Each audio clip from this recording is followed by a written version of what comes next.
ติกับปัญญาอันเดียวกันแหละเพราะสติหลายกลายเป็นปัญญามันอยู่นำกัน แต่สุดท้ายเนี่ยให้ฝึกสติหลายเพราะว่าอันอื่นเขาเฮ็ดมาหมดเลยศีลเขาก็เฮ็ดมาสมาธิทานยังเขาเฮ็ดมาหมดแล้วสติเนี่ยเขายังหน่อยส่วนมากแม่นบ่ต้องฝึกแบบใดครับจะต้องฝึกว่า เอาต้องรู้เดี๋ยวนี้เอาก็ยังว่าเนี่ยยืนเนาะยืนเนาะก็ได้เดินเนาะยางเนาะนั่งเนาะนอนเนาะก็ได้ต้องรู้ให้รู้ตัวทั่วพร้อมอยู่นั่นน่ะต้องรู้ทำอะไรก็ต้องรู้นี่คันยกมือก็ยกเนาะคันเคลื่อนก็เคลื่อนเนาะคันนิ่งก็นิ่งเนาะให้หูมือนั่นเลยเพิ่นเรียกสติสติก็มี2สติอีกได้สติภายนอกสติภายในอันนี้สติภายนอกนะสติภายนอกให้รู้ตัวทั่วพร้อมในการยืนการเดินการนั่งการนอนให้รู้ตัว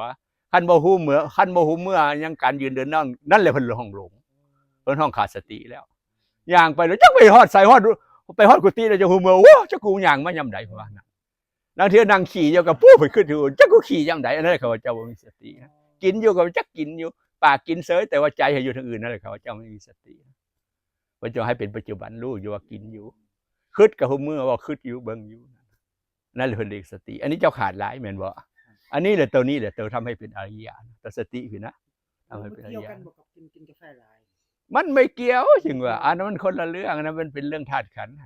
อันนี้เป็นเรื่องรู้ตัวทุกพร้อมคนละอย่างบัดนี้คนธรรมดานะบ่มีสติเห็นว่าคนธรรมดาลงหน้าลงหลังปั๊มๆเป้อๆอยู่นะหลงฝุ่นหลงพี่ลืมนั่นลืมนี่นั่นแหละคนขาดสติทุกวันแต่ว่าเกิดอุบัติเหตุครับรถขี่รถยังชนกันตำกันตายหากันเป็นเดียวบ่มีสติเข้าใจแล้วว่านี่